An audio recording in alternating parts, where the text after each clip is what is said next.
Hello, everybody, and welcome into the Apples and Genos Fantasy Hockey Podcast. My name is Nate Groot Nibelink. I'm the creator of Apples and Genos, originator of the Zero G Draft Strategy, and in this podcast, Blake and I are going to give you all the best streamers and ad options for next week so you can start planning early. Let's get it.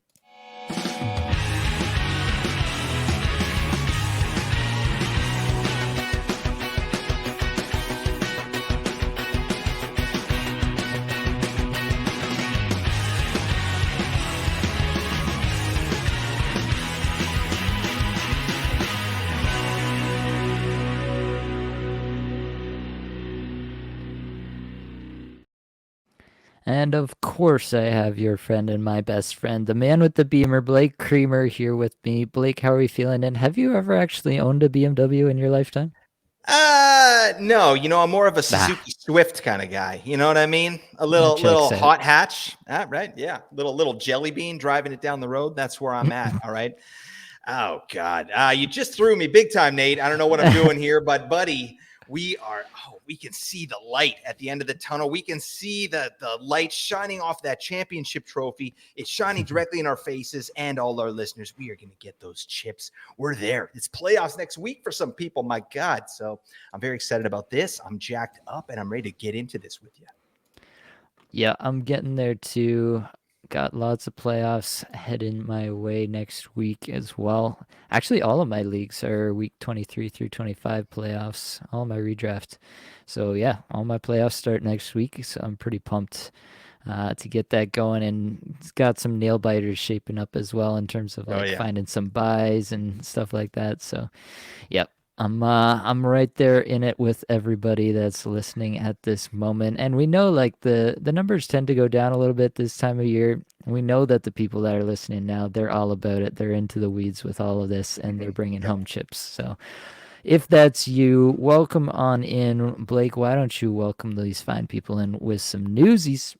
Newsies. Yeah. This is what we need. All right. To crush our opponents and hurt their feelings because that's what we care about. All right. Starting in Anaheim, Leo Carlson. He's tooting in all our faces. He's missing another game here with a concussion. So, I mean, that's a legit injury. So, rest up, Leo Carlson. But yeah, we thought he'd get in on Thursday. That didn't happen. He wasn't able to play tonight. So his next chance to play will be Sunday. So keep an eye on that. The Ducks are hurting right now. Radko Gudas, that bearded beauty. He was out as well today with an upper body injury. He's considered him day to day. Mason McTavish was late scratch as well for the ailing Ducks. What is a duck? What is it, Nobody Nate? knows. Nobody God, knows. It's what? Who? unfathomable. Yeah, who put this on Earth? All right, like who put all the paint on the canvas and they just mix those colors and they're like, boom, there's a duck right there. Like what? Why? I don't know. We can get into that in another pod. Let's move on. We got to talk about the Red Wings and Dylan Larkin. Yeah, it's looking like he is going to return next week, so that's great news for these guys. They're currently in a free fall in the standings, which is brutal. Just the most unfortunate time for them. We will talk about Detroit's schedule a little bit today, but definitely get a plan in place. Detroit's first game is on Tuesday, so if he's back, you got to get a plan in place. What you're going to do, who you're going to drop. Just think about that while you're planning your week. All right, but yeah, the Wings. What is going on? It's pretty rough stuff. They have yet to win a game in March, Nate. Like, you have any take on what's going on with the Wings? Or are they just, they running out of gas here or what? Yeah, I mean, I talked about this a little bit with Larkin being out. Like, I really do think he's that big of a piece for the Yep. Wings that when he's out, kind of everything they have kind of falls apart a little bit. It's just so hard to win without good center depth and like play driving centers. And Larkin is all that for the Red Wings. And when he's out, they just have nothing left. So, yeah, I kind of feel like it is pretty tied to Larkin. I think there's obviously a few players who are also underperforming, but I think when you remove the straw that stirs the drink, then this is what you get. Larkin is all of that in a bag of chips. All right. And he's resting up, but hopefully he gets back in next week and starts crushing for his fantasy managers. All right. Next up, we got to talk about the Velarde party. Gabe Velarde, he's not having a party. He's got an issue with his spleen. All right. That's the opposite of a party. So that sucks for him. Hopefully, it's a very kind of mysterious situation with Velarde. We don't have a ton of information. That spleen information was gleaned by doing other diagnostics for something. So I don't know what the heck is going on with Velarde, but anytime you hear something like that, it's probably going to be a while before we see him back in action. So we need to wait to hear more. But I mean, this guy could be a drop, honestly. If you don't have IR spots available, we can't take zeros with Gabe Velarde. So thank you for your service, my man. It might be time to move on.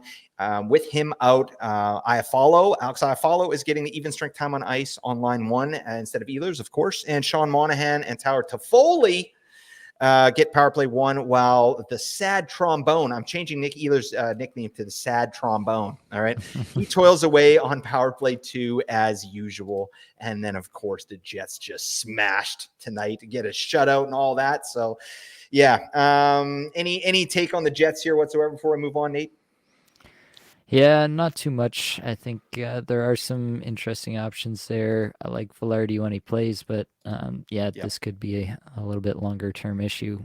But yeah, definitely once they added Toffoli, it really gave them a couple of lines and kind of opened up the streaming options a little bit more. It makes you feel a little bit better about hanging on to Ehlers actually, Yeah. and Yeah. he's been producing a little bit more with having some actual line mates. Even though he's playing down the lineup, he's actually got somebody to bounce pucks off of. So now, so. Love it. Right. That's a sad trombone. All right. We'll get a sound effect in there later in post. Okay. Arturi Lehkonen for the Avalanche should play on Saturday. He was out with an illness that caused him to miss 2 games right in the middle of a really crucial week for me personally. That I needed Lehkonen to pop off, and he's not. So that sucks. But he should be back on Saturday as per the head coach Bednar.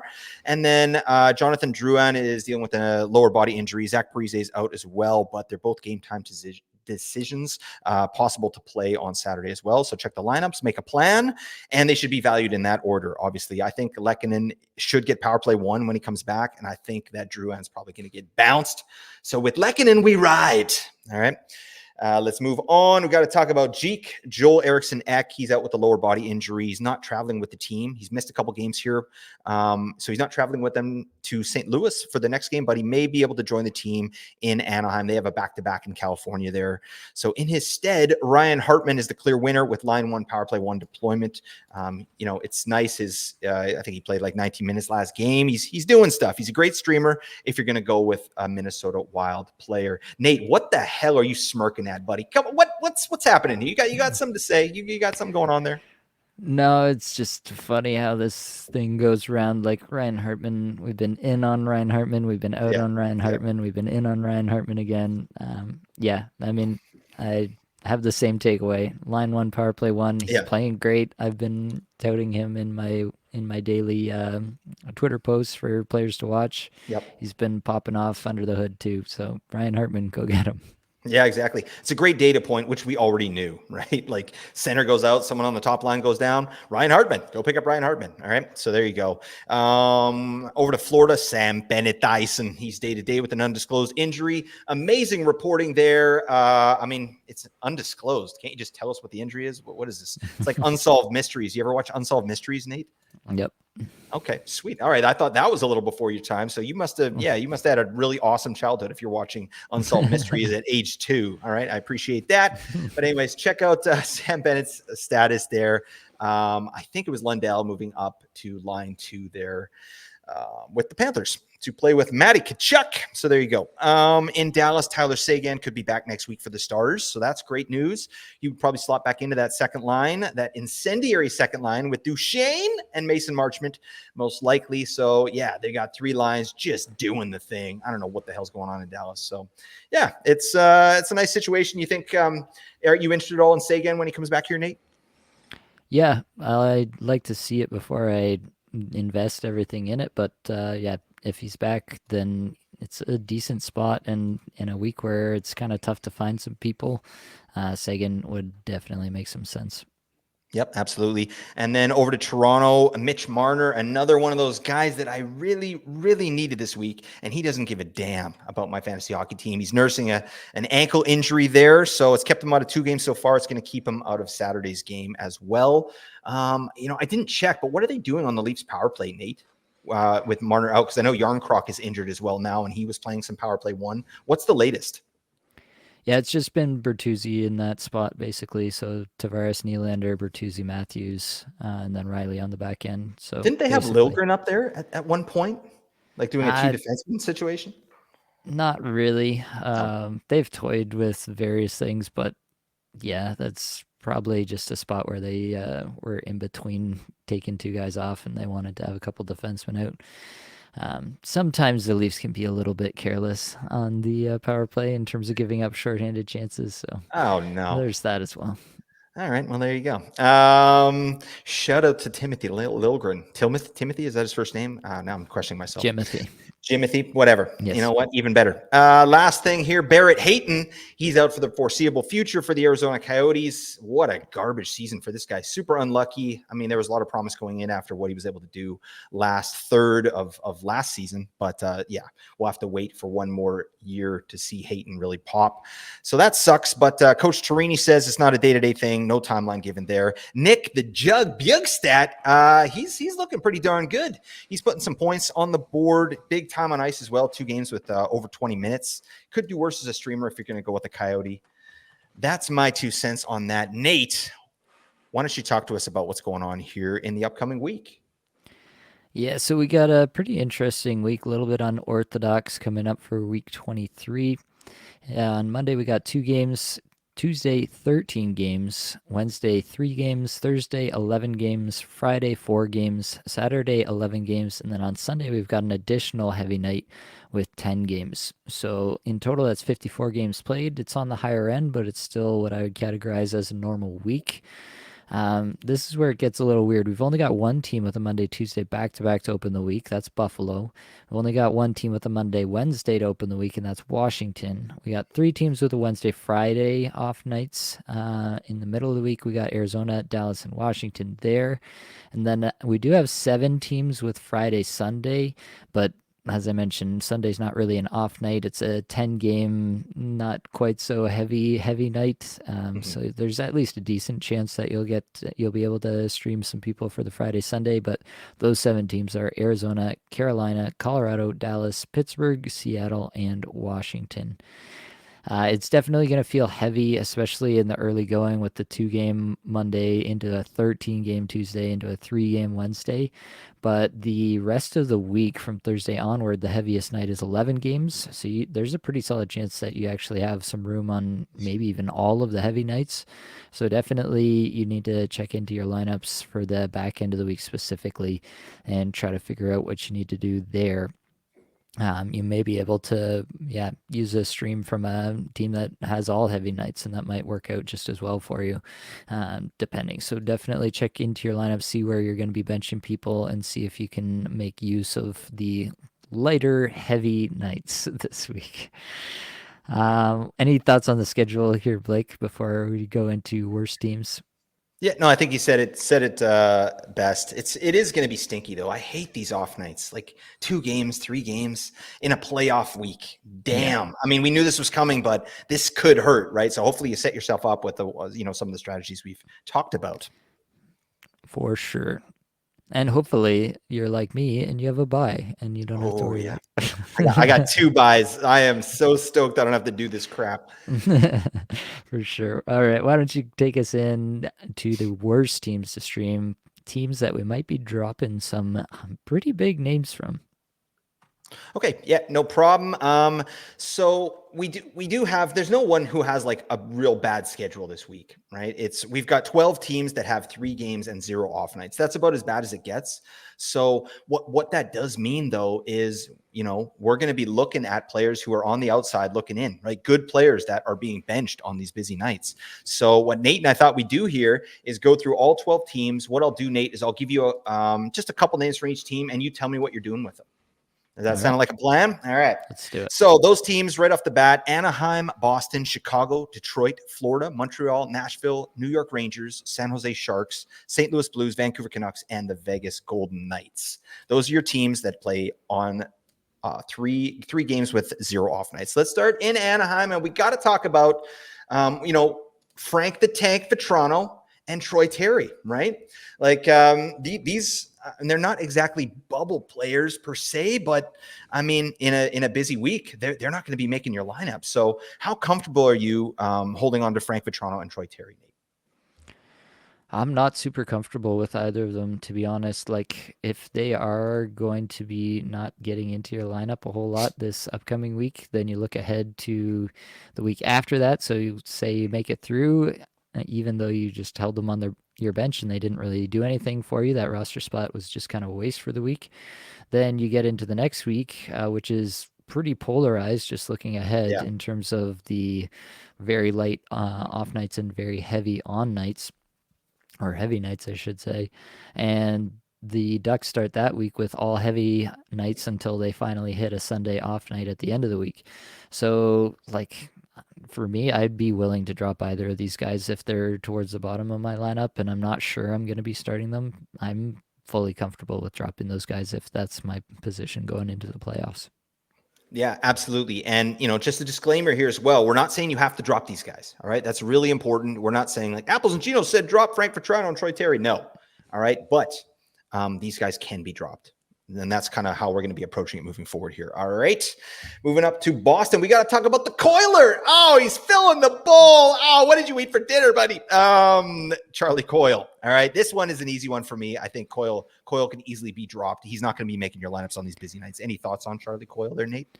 Yeah, I literally just added them to the list so you'd do that bit. So, yeah, you can drop Oh, Charlie Coyle. you set him up, I'll knock him down, buddy. What a team. What a freaking team. That's called synergy, people. All right.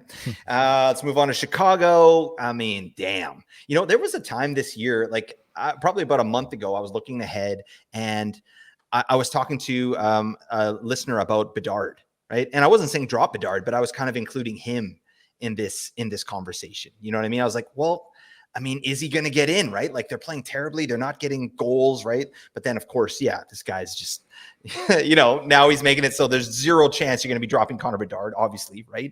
And I love it. I'm here for that. But that does make our decision easier. For Chicago, really the only other viable guy that you're thinking about maybe holding on to is Seth Jones, right? And this one is a little bit interesting because Jones has been popping off lately. So what are you doing with Seth Jones moving forward here with this, newfound offense that he has? Yeah, I'm actually trying to hang on to Seth Jones, as crazy as it sounds. Like, Chicago doesn't have a great schedule, but like next week they've got LA, Anaheim, and San Jose. Um, then the following week they don't have a good schedule again. They're on the heavy nights again, but it's Calgary, it's Ottawa, it's Philadelphia. None of those are scary to play against, even for a team like Chicago. Seth Jones has 7 points his last 5 games. He's Ew. first amongst all defensemen in shots per 60, third individual scoring chances 4 per 60, fifth Corsi 4 per 60, eighth scoring chances 4 per 60 on Chicago.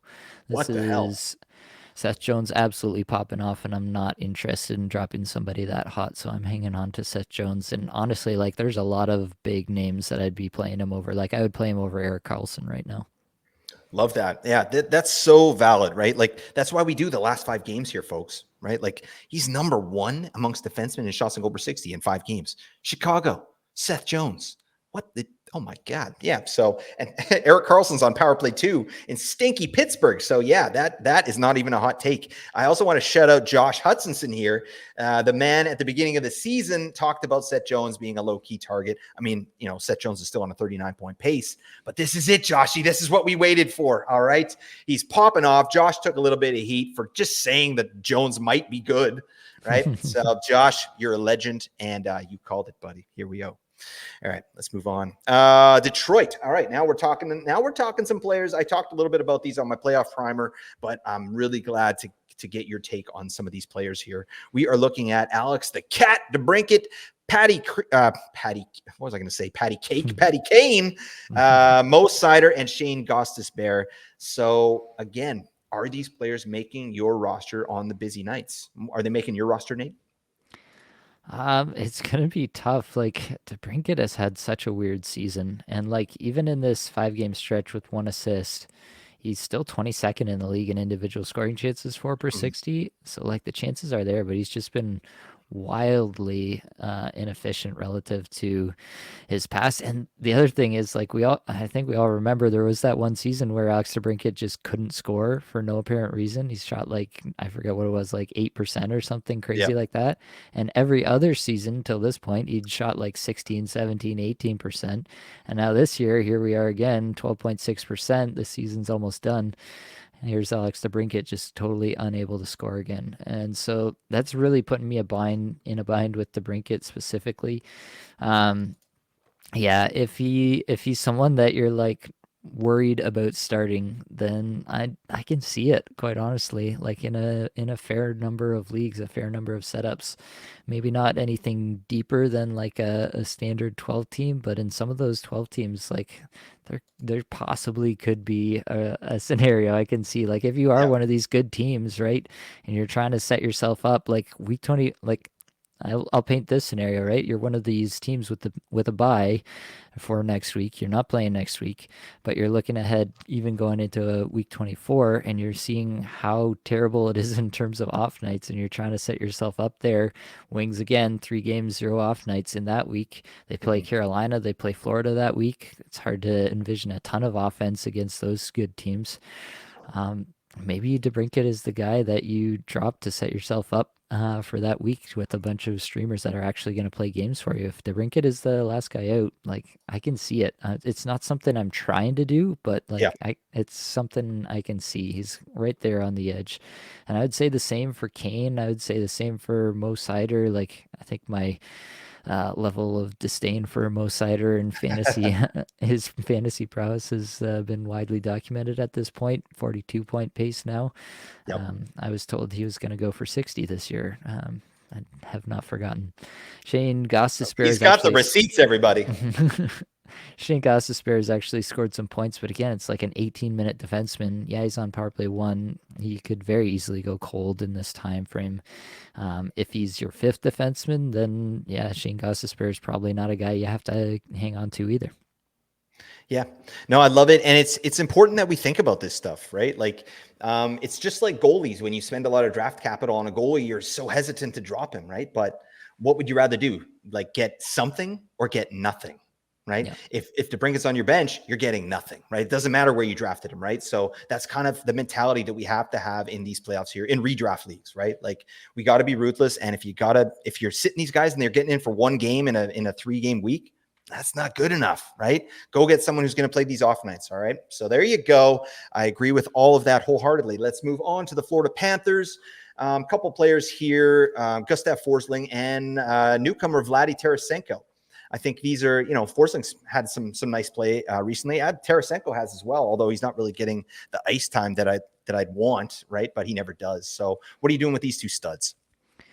Yeah, this one's a little bit unique because Florida's nights that they play on are the Thursday, Saturday, Sunday. So those are 11 game and 10 game heavy nights.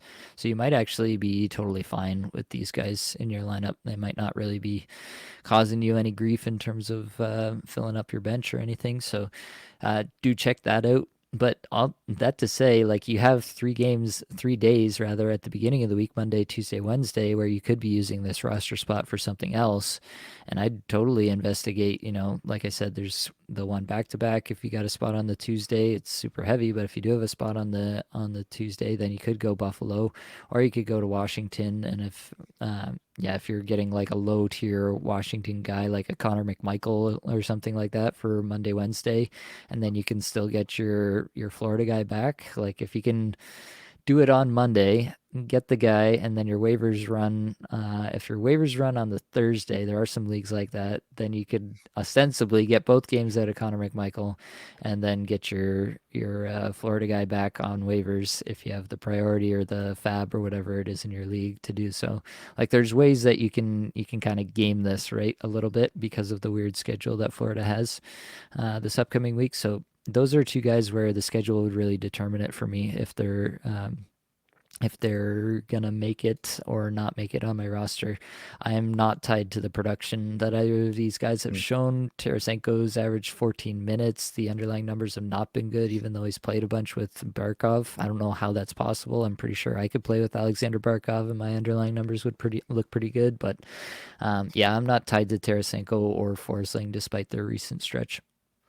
Yep, agree with that. I think too, Forsling, like he's an underrated guy. You could drop him and pick him up, and no one would be any of the wiser, right? To me, Tarasenko, because he did pop off that one game there, I think someone would probably be like, "Oh, Tarasenko, I got to get him. He's a 50-goal scorer 10 years ago." All right, now I don't even know that maybe 5.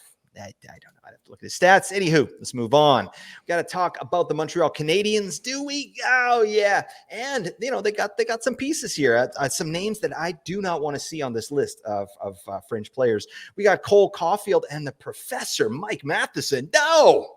God, never would I drop Mike Matheson. All right, I'm putting my foot down on that. But we also got Nick Suzuki, and let's throw Juraj Slavkovsky in there as well. Like, are these players that you are, again, are they making your lineup? Yeah, I mean, that's going to be the question, right? Like, who do you have that's not a streamer, that's not somebody that's getting you off nights that you do have that you're potentially playing over these guys? Like, Caulfield's underlying numbers still look pretty good. 12th in shots per 60 last 5 games. He's got 4 assists, still playing close to 20 minutes a night. Suzuki well over 21 minutes a night. But still, the underlings look good, don't look that great, and still he's putting up points. It He does seems that. like Suzuki has like kind of sapped all of the efficiency out of Cole Caulfield somehow. I'm not sure exactly what like Yeah, voodoo magic he's he's rubbing exerting on off his on him. line mate there. Giggity. Yeah.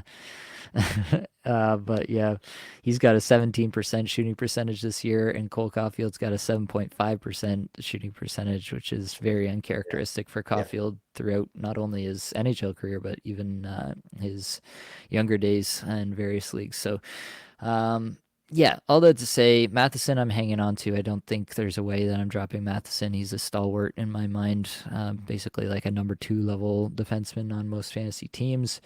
Suzuki and Caulfield are close to the bubble. Slavkovsky, I wouldn't think twice about. Yeah, I love it. I think I'm keeping Caulfield for sure. Matheson, no question. And then the other two bounce. All right. How about this? Mike Matheson, 58-point pace. Oh my God. I projected him for that. I projected Nice. Mike Matheson for 57 points or 58 points. So I'm loving life. All right. That's a shot in the dark, but I'm taking it. All right.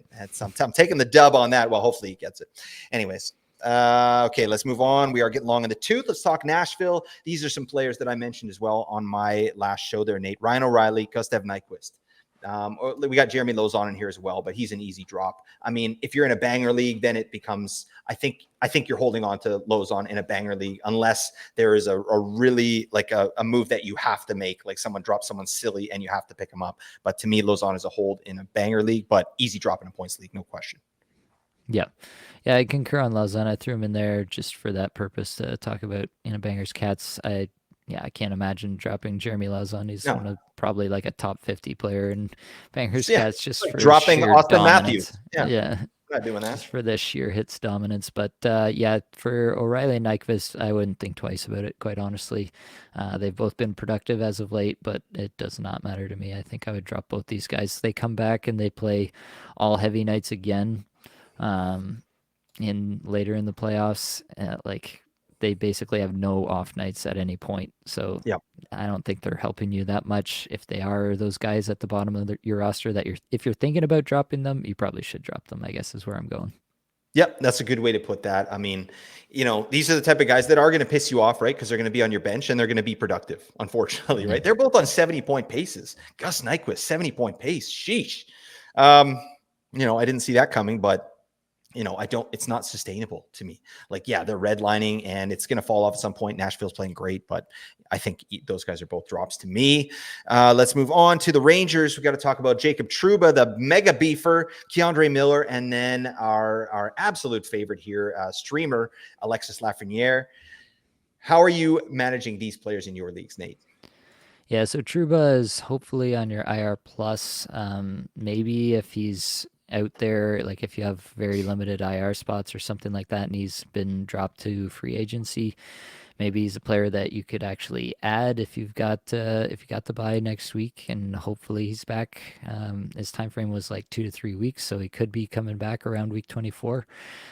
Just something to monitor there with Jacob Trouba. The other two, honestly, Lafreniere has had a rough little go of it the Yeah. last 5 games here. The metrics have fallen off in a big way. Just 1 assist his last 5 games. They have a few more mouths to feed now with Wenberg and Roslovic in town. Roslovic had himself a nice little game the other night. But yeah, basically Lafreniere, Roslovic, anybody below like the power play guys, right, that you were rostering on the Rangers, I'd be happy to drop. Drop them like it's lukewarm. All right. Moving on to the San Jose Sharks. This is a no-brainer. I mean, if you're holding San Jose Sharks currently, why? Can I just say that? Like, why? Are you okay? Do you need help? All right. Blink twice. But I mean, there are players that are viable on that team. There's no question, right? Like Mikael Granlund, Fabian Zetterlund, to start. I mean, if you're in a bangers, maybe Mario Ferraro, but damn, no. I mean, these guys are all easy drops to me. Any difference of opinion there, Nate? No, because you're looking at it for this week. They are running that 3 game 0 off nights. Then they come back the next week and they run another 3 game 0 off nights. I don't see how these guys are fitting into your lineup or producing much for you, even though they're both playing pretty well at the moment. Yep, absolutely.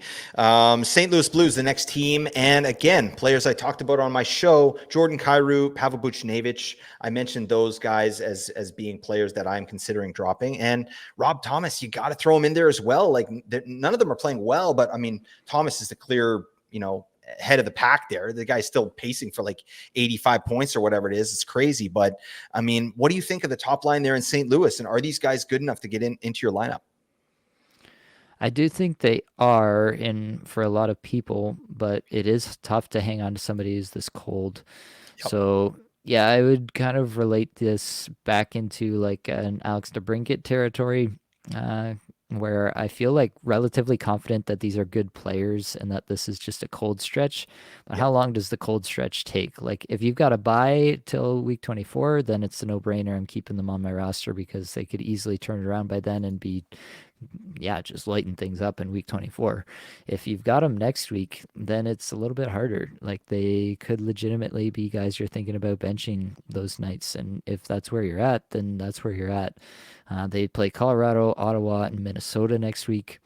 That's probably a middle of the road schedule overall. So I don't have a Yep. strong take on it. Like I wouldn't fault you for doing it, but it's something I'm not like going out of my way to do, I guess. There you go. How would you rank those three? Oh, you got to make it even tougher, don't you? I guess I would probably have to keep Thomas at the top. He gets just all the ice He time in just the does it. world. Yeah. Yeah.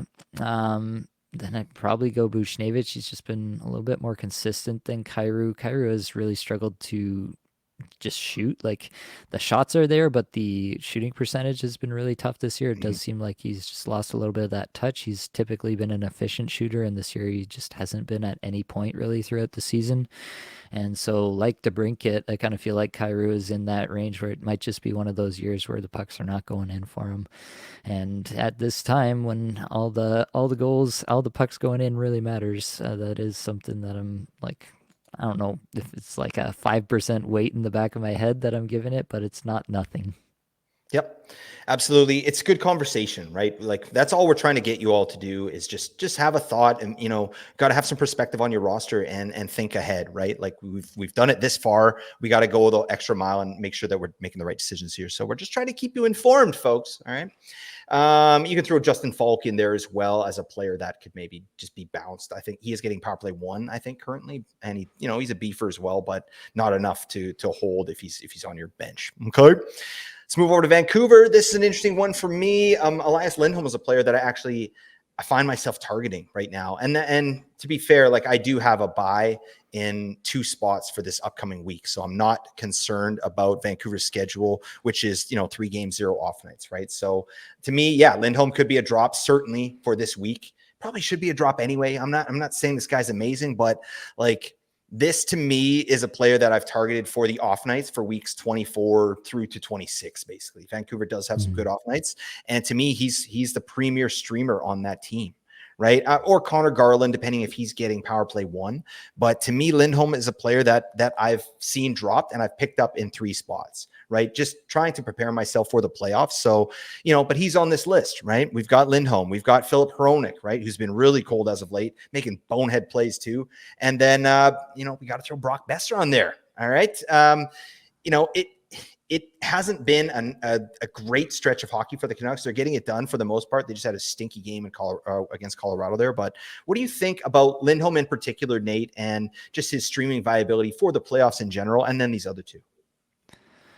Yeah, Lindholm is a tough one because the underlying metrics are brutal. He's lost the deployment that made him the most exciting. I would not fault anyone for dropping him for week one of the playoffs. If you're in a position where you have a bye and you've got all those extra ads that you're not going to be using for any purpose other than to prepare for week 24 and beyond, then yeah, then you're looking at Vancouver has 2 off nights in week 24, and they are one of only 2 teams with 2 off nights in that week. So you should absolutely be interested in anyone with a pulse on Vancouver for week 24. So yeah, if that's your situation, if you got to buy for next week, but you're looking at week 24, then definitely Lindholm gains a lot more interest to me. If your playoffs don't start until week 24 and you're comfortably in the playoff picture, then that might be a player that you can pick up now and just see how the next week goes. Maybe it's a player that you end up dropping, but the potential payoff in terms of both the off nights and if he does move back up the lineup and does get more ice time and starts to turn things around is potentially really good. My worry with Lindholm is that this is just a repeat of the Timo Meier situation from last year, where for whatever reason, we don't know all the reasons for these things ever, but for whatever reason, it just does not work when a star player goes to a new team and he just cannot produce in the short time after being traded at the trade deadline. For the other guys, Brock Besser is a guy I'm holding. I'm not really considering dropping Brock Besser. I think you would have to have a pretty stacked lineup for you to be benching Brock Besser in any spot, especially as a right winger. Phil Hronik, though, is an interesting conversation. I would not fault anyone for dropping Phil Hronik. His underlying numbers haven't been terrific of late. His point pace has started to fall off a little bit. He's got only 1 assist in his last 5. Phil Hronik is a player that I definitely would consider dropping. But again, if you can hang on, if he is not a problem, if you're only running 4D, then you can hang on to him and not take any hits in terms of the games played. And then you'll have him for that kind of more crucial week 24 with the 2 off nights. So that's my take on the Canucks. There you go. Yeah, and just an aside here, I did see competing tweets here. Jeff Patterson for the Canucks mentioned that Lindholm was playing with Pettersson and Garland at even strength, which would be a nice little upgrade for him. But then Brendan Bassler came out and said that he's kind of back down with Connor Garland and Podkolzin on the third line. So who the heck knows? But I just feel like Lindholm is better suited on power play 1 as opposed to Garland. And I think that experiment is going to come to an end fairly soon. So that's my 2 cents on that as well. Last team, Vegas Golden Knights. Let's just get into it. Alex Pietrangelo, Shea Theodore, and Noah Hannafin. The 3D. How are you ranking these players in terms of potential drops, Nate? Yeah, I don't think I'm strongly considering dropping any of them. I don't think you have to hang on to Petrangelo or Hannafin. Theodore, as the power play guy, there is a player that I do think you have to hang on to. I think he's pretty comfortably making your lineup every single night. Yep. The Vegas Golden Knights do have a fairly strong week 24 schedule. They at least have the Monday off night and then followed up with the Tuesday, Thursday, Saturday heavy nights. So you're definitely getting a Monday game for free out of these guys, and then you can kind of take it from there. But overall, Theodore, I think, is a no-brainer hold. The other 2, I'm probably holding, most likely. But if you have 5D and 4 of them are better than these guys, then well done. You're probably on your way to a championship anyway. Yep, there you go. And keep in mind too, like Vegas does have a really good schedule from weeks 24 to 26. They got a ton of off nights. So just Yeah. something to consider, right? If you're thinking about dropping Vegas players, maybe look somewhere else. All right. We took long enough on that, so we're going to get into the best teams to stream, or as Nate likes to call it when he's making a peanut butter sandwich, extra creamy, fresh, and streamy. All right, that's where we're going with that. All right, one clear winner of them all. All right, there can be only one, and it's Washington. All right, again, the Washington Capitals again. All right, they've got a 4-game, 3 off-night schedule, and to make matters even better, they're just 1 point out of the wild card spot. So I think Washington has a ton to play for. It's a great time to be streaming in some of these players, and let's just dive into it. Like some of the players we're looking at here. How about Wilson, Tom Wilson, Dylan Strome, Pacioretty, and Oshie? Talk to me, because those are the top 4, and I think those 4 are all pretty damn viable in terms of streams for this week. How would you rank those, and how are you feeling about Washington overall, just as a streaming team? Yeah, they're very clearly the best streaming team for this week. Like even the one night that's not a heavy night, it's the Sunday, so it's the 10 Yep. game heavy night. So there's a pretty good chance you're getting all 4 games from a Washington stream, which is way better than anything else you're getting this week in terms of a week long stream. Mm-hmm. Of those guys, I'm still on Dylan Strome as the top guy from here. Right now, he's playing on what amounts to the second line with Tom Wilson and Ivan Miroshnichenko. Almost completely Gesundheit. botched that, but That's a sweet name. uh, yeah, that is quite a name for sure. A lot of I'm one to vowels in there. talk, Yeah. but yeah, My Dylan last name's Strom at the Creamer, top. for God's sake. Dylan Strom at the top of the list. TJ Oshie would be my second guy just because he's playing with Ovechkin essentially. And then Tom Wilson would be the third guy there, I think. That's pretty much how I'd rank it right now. And then, yeah, going further down the list, you get to like Pacioretty, and then McMichael is centering Ovechkin right now, so he becomes of some interest. But yeah, that's how I'd rank it right now. Yeah, absolutely. I mean, what do you think about Rasmus Sandin? Because I noticed you left him off the list here, and I'm wondering if that was on purpose or it's just not someone you're interested in grabbing for this good streaming week here. Yeah, Sandin has quite honestly been a pretty big disappointment in most regards this season. Mm-hmm. He's had every opportunity to step up and provide some offense. I mean, for fantasy purposes, right? That Yep. may very well be exactly what Washington has wanted out of him. They extended him, so it seems like they like him. But yeah, for fantasy purposes, Rasmus Sandin, I think, is DOA. There you go. All right. You heard it here first, folks. Let's move on to the next best team here, which is going to be the Seattle Kraken. Release the Kraken all over week 23 and then clean it up later. All right. We don't leave a mess here. 4 games played with 2 off nights. That's the second best thing you're going to get. And that's not amazing, but Seattle does have some options, but it's kind of a pick 'em, isn't it, Nate? Like we're looking at Adam Larson, Jordan Eberle, the jerk store Oliver Bjorkstrand, and then others. So talk to me about your favorite streamers on Seattle. Even there's guys I sort of drew attention to in my last show as well, which was Matty Beniers and Oliver Bjorkstrand, just being on that power play one, and then some recent production, if you can call it production, from Matty Beniers has got me, just kind of turning my head a little bit, just watching that player, especially in a good streaming week. What do you think about these players, Nate? Yeah, it's again Seattle, right? So any stream could work out or it could be a Mm-hmm. complete Yeah. dud depending on which line is getting, 16 minutes and which line is getting 13 minutes. So take it all with a grain of salt for sure. But right now I'm kind of into Jordan Eberle as the top guy in Seattle. He's got only 2 assists his last 5, but he's ranked 96th in shots per 60. He's been skating almost 19 minutes a night, which is something you Yeah. typically do not see out of Seattle forwards. So that part makes me a little bit more interested in him.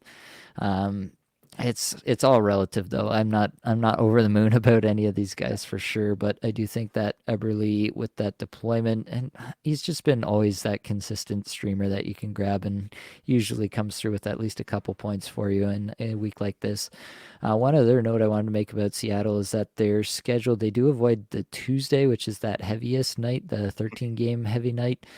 So even their heavy nights are on the 11 and the 10 game heavy nights. So actually a somewhat decent chance that you're getting 4 games out of your Seattle streamer as well this week.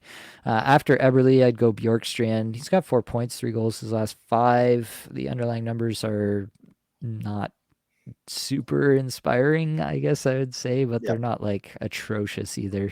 So there is that. Tolvanen's numbers have actually been coming up a little bit as of late. He's been throwing the body around a bit more as well, and so that's got some interest for me. I'm not as into Matty Beniers as you are, despite the deployment. It's just been a rough Yep. year for him, and the underlying metrics are not there. Yanni Gord scored some points as of late. He's got 4 points his last 5, but the underlying metrics are atrocious, so I don't think you're looking at that too hard either, unless it's, maybe a 14-team league. Oh man, Godspeed if your week comes down to your Seattle streamers. All right. That's a coin flip. And oh God, that's fantasy hockey, isn't it, Nate? Yes, it is. Brutal stuff. All right. Let's move on to the next there's 3 teams with a pretty decent schedule anyway next week. 4 games played, 1 off night. All right. And they are the Buffalo Sabres, Carolina Hurricanes, and the Toronto Maple Leafs. And some reasonable streamers on Buffalo specifically, in my opinion. But again, are you going to be able to get them in, right? Leading the list there, Bo Byram. He's had a nice little resurgence here in Buffalo, which I didn't really see coming. I thought for sure that, he's going to a new team in a similar situation that, they're going to bury him behind Owen Power and Rasmus Dahlin. And that hasn't really been the case, has it, Nate? No, it really hasn't. Kind of interesting. Obviously, I like Bo Byram, the player. I think he's exhibited a high level of talent and efficiency in his young career so far. That being said, like the way that he's scored these points is through a ridiculous amount of efficiency. He's Yeah. not been bad in the underlying numbers by any stretch, but he's not been elite either. So um, I don't think that he's going to be a point per game player for the rest of his tenure there in Buffalo. But you can't ignore the deployment that is a really strong point in his favor at the moment. Do you think he keeps power play 1? I think he keeps power play 1 as long as he keeps scoring points.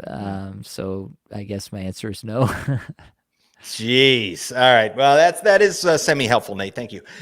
We also got Owen Power here, who I think is a great streamer, actually, for Buffalo. They do have a nice schedule moving forward past this week as well. So I think guys like Byram and Power should be rostered, right? To me, it's a lot easier to get defensemen in than it is forwards.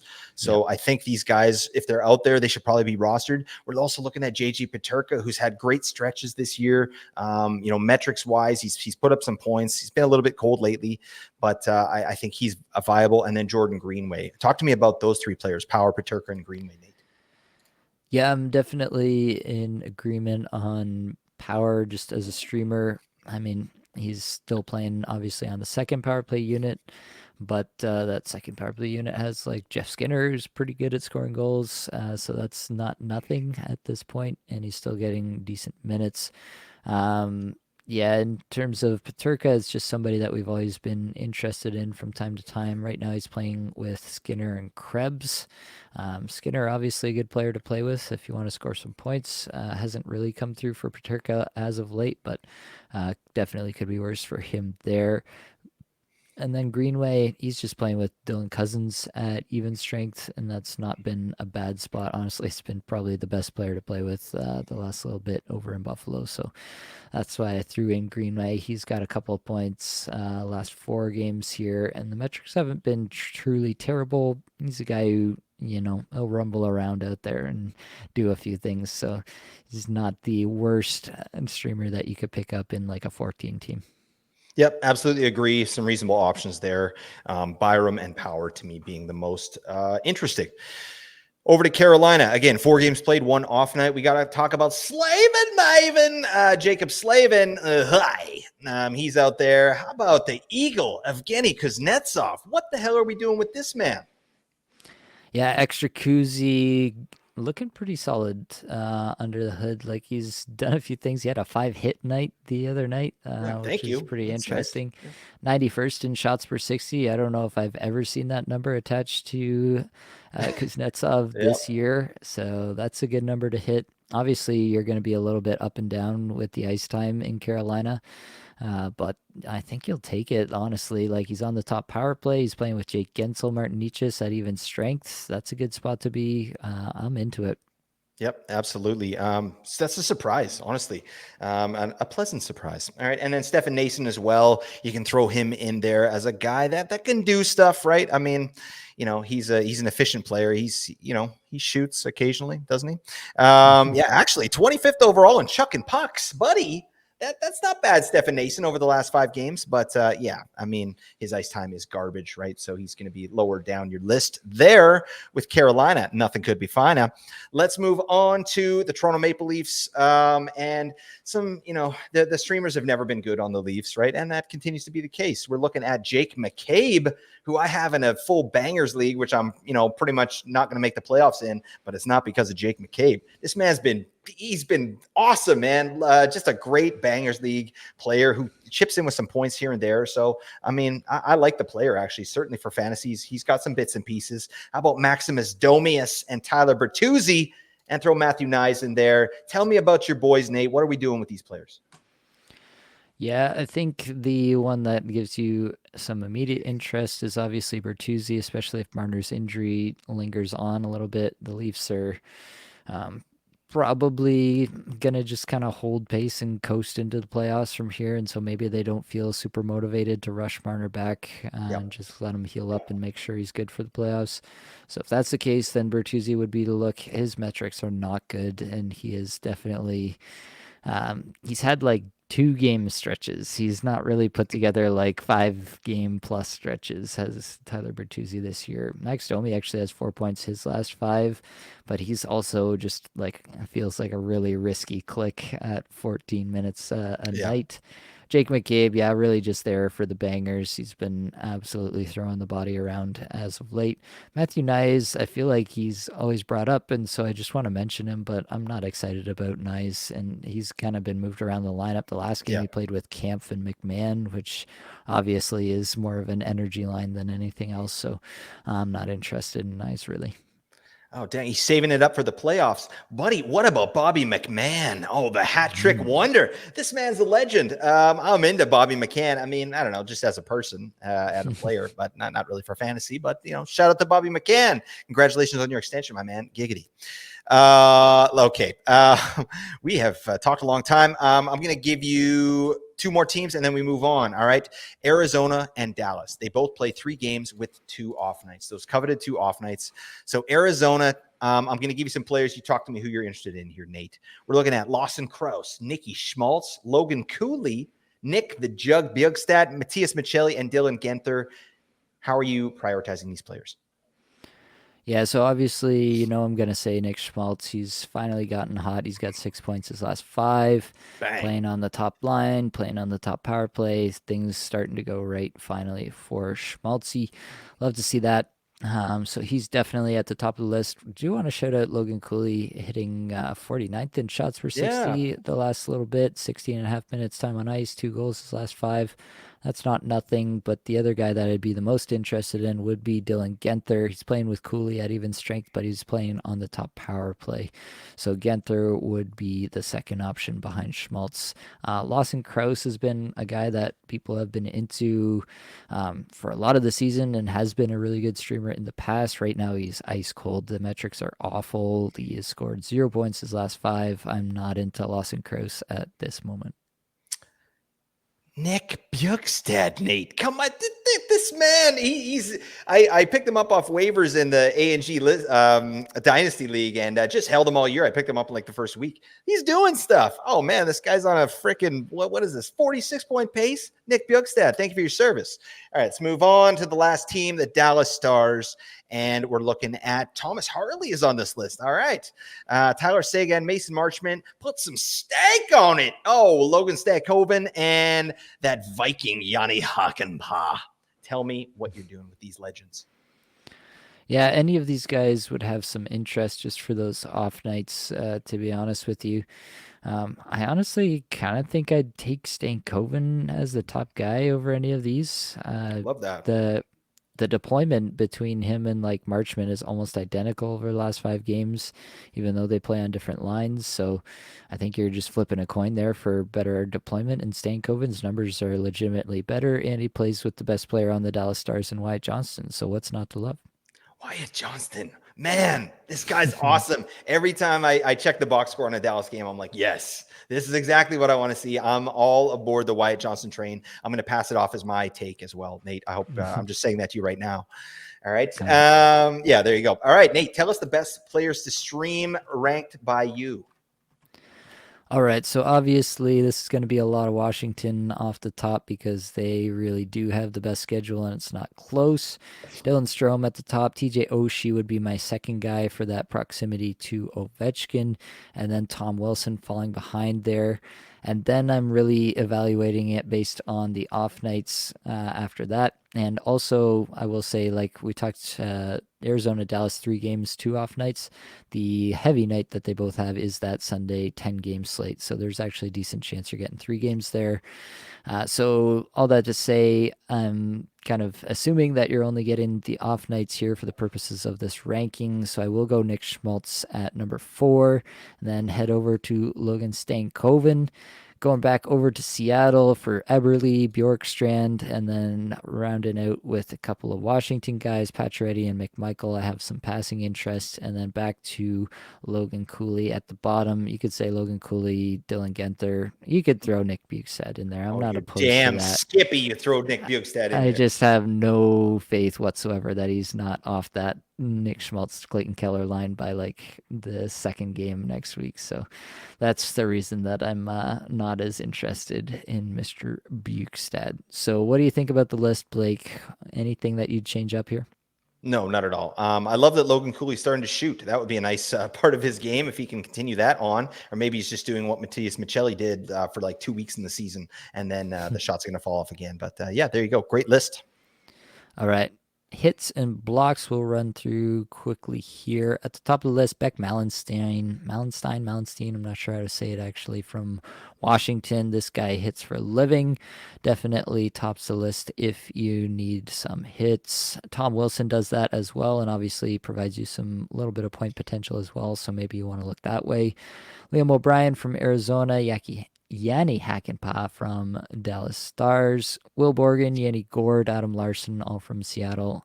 All do that as well. Over on the block side, so obviously with some weight towards Washington here because of their schedule. Nick Jensen, Rasmus Sandin, I'm throwing up at the top, but then if you can fit every game in, I would definitely actually rather go with Adam Larson or Jamie Alexiak for the blocks. Alex Kerfoot does this a little bit, and especially as of late, he has actually been blocking a ton. So that's a little nugget for you if you want some forward blocks, and then Asa Lindell from Dallas as well. Anything on the bangers here, Blake? Yeah, I mean, if you want the best cross, the guy that does both, we're looking at Adam Larson. That's a no-brainer to me for this week. He's going to be a great streamer, and he'll get you both those things in spades. All right, let's move over. Best players to add for the future. So this segment is going to look a little different from here on out because there really is no future. The future is now, Blake. The future is here and Oh, the that's future is profound. now. So really, we're not looking at long-term plays anymore. And if you are thinking about long-term plays beyond like the next week of your fantasy hockey playoffs, I would caution you and tell you that you're probably doing it wrong. So right now we're basically just looking at players from the best playoff schedule teams exclusively. That's all you should really be thinking about is optimizing that playoff schedule throughout your playoffs.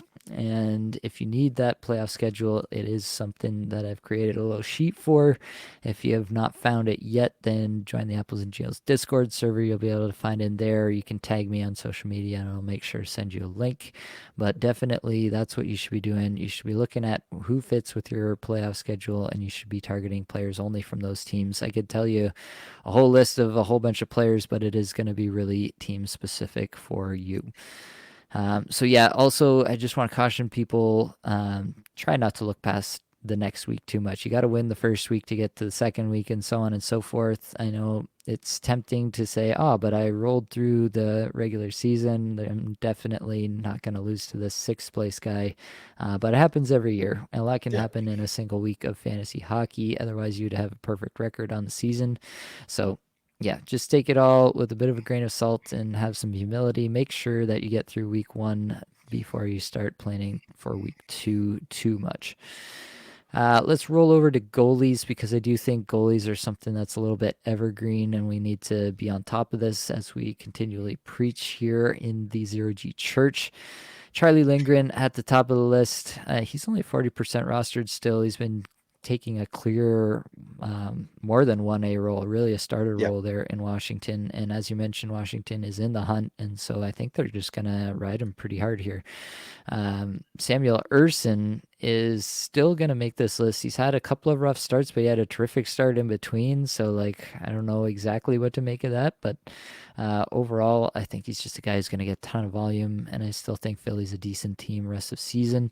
Sam Montembeault has actually put together some decent games here. And he's going to get, obviously, with Jake Allen out of town, more games to play. So, Montembeault also makes the list here. Then you go down below, 25% rostered. You got the Columbus tandem, Elvis Merzlikins, Daniil Tarasov. Thought it was kind of interesting. They really did hammer Merzlikins, even though he had the bad game. They went right back to him the Yeah. next night, and he had a big bounce back game.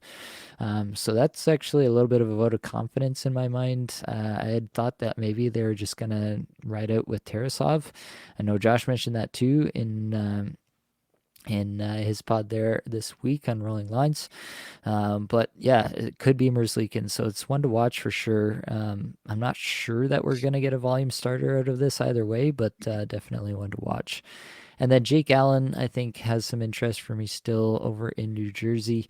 Uh, your guess is as good as mine how this all shakes out with Yeah. the New Jersey situation. But I mean, he played the game against Dallas. He made 35 saves and only allowed 2 goals. And they won a game where they had lost the previous two. So I don't know if there's anything that buys you the next game in net, then that should be it, in my opinion. So we'll see what they do, but I think that there's at least a decent chance that Jake Allen is actually a pretty solid zero G option from here on out. Anything to add there, Blake? I do. Casey DeSmith. All right. I think this man needs to be rostered. The Canucks have no reason to rush Demko back from any injury here, right? And Yep. the Canucks have called up Archer Sylov, right? And he got pumped in his first NHL game. Like he's not going to get a bunch of starts. Casey DeSmith is going to be a legit number one. He's basically going to be Demko until Demko returns, right? So he's going to have a shelf life, but until then, like Canucks are a good team and he's going to be their number one and he's 38% rostered. So I think the Smith has to be added, with all those off nights as well. So there you go. It's a good ad. All right, let's head over to the head-to-head streamer deathmatch. Currently mired in a 10-10 tie. We will give a brief update on our current status. Not the most compelling week that we've had either. That makes back-to-back weeks so far, so hopefully our guys have a good weekend in store for us. But my Quentin Byfield has 9.5 points after 3 games played. Got a couple of assists for me tonight to salvage what had been a pretty putrid week to this point. He's got one more game to go. Blake has Alexis Lafreniere. He's got 7.25 kickoff points after 3 games played. He does have 2 more to go, though. So he's got some runway there. We will see how it ends up and update you on Sunday. Now, this week, Blake gets the first pick to choose the best streamer from this sorted list of characters. What are you going to do, Blake? Who's your pick for the head-to-head streamer deathmatch for week 23? Oh, God. This is uninspiring, but you know what? I got to take the Duke of Earl, Anthony Duclair. All right. Big Dukey. All right. Turd Ferguson. That's where we're going with that. Duclair's been putting up some decent numbers. I actually checked into his metrics. This guy in the last 5 games, number 1 in individual scoring chances for per 60. All right. Nice. Put that in your pipe and smoke it, Nate. Oh, what do you think?